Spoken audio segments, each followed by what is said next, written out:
time when among the Crow there was a guy named Spotted Horse. There was a horse race over where Flight Creek is today, and they would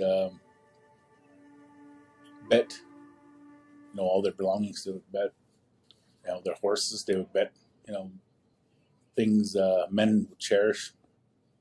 So all the great men, they call them great men, the chiefs, they sat together. And Spotted Horse was sitting with the chiefs, the great ones, and he had a horse racing, and he was beating everybody, and he just kept putting more stuff into the betting pot. It turned out one of his nephews, his sister's boy, was racing, and he didn't know that was his horse. And during that race, his nephew won the race. His horse won the race, and he went over to see whose horse it was, who took all the things that he bet. It turned out to be his nephew, and he took his horse-whip and literally whipped his nephew almost to death. And he was bleeding, and that right then and there, the Crows stopped him. They said, "Today we're going to strip you of all your war honors, your war deeds. From here on out, you're not going to be known as a chief." And they piled rocks there. And among the Crow, they call that area where they stripped Spotted Horse of his war honors.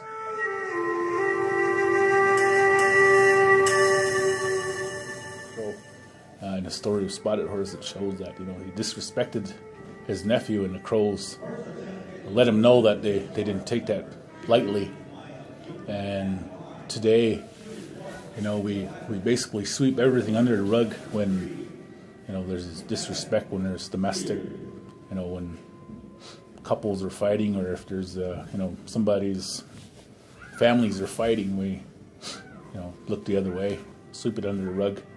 If we still had that mentality of signifying disrespect, a sign of disrespect, there'd probably be piles of rocks everywhere in the whole reservation, because that's how much disrespect there is. But we need to go back to that to show that sign of respect, because we could preserve the language, we could preserve the songs, we could preserve all these things, but the one thing that we really need to preserve is that respect for one another, respect for elders, respect for one another.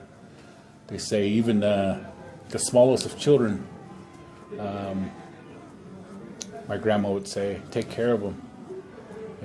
If their noses are runny, wipe their nose, and tap their head. Let them know that you appreciate them, because those beings are the closest to God.